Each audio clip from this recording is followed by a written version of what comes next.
Abbiamo con noi questa sera il commento Davide Grazian.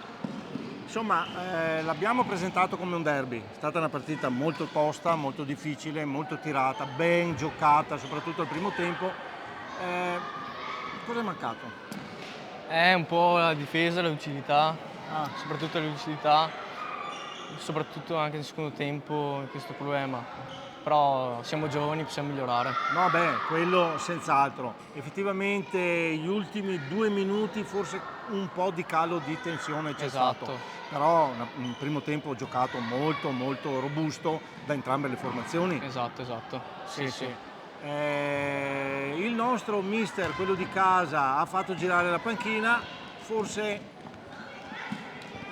voi avete accusato, ho visto che ha fatto girare un po' più la squadra nel secondo tempo, forse è stata la chiave di volta. Sì, può darsi, dopo ci mancavano anche due giocatori, sono andati via con la prima Sì, squadra sì, indubbiamente. e è stato anche quello, però comunque il Gabbo ci ha Dopo dato fiducia. Frazione e Breganze, insomma, c'è sempre un attimo di Esatto, rivalità, beh, quello che ci vuole, insomma, no? Però complimenti alla formazione e c'è ancora modo, ci sono ancora partite per eventualmente portarsi su. esatto. Io ti ringrazio e in bocca Grazie, al lupo per il grazie prossimo mille. incontro. Ciao. Ciao.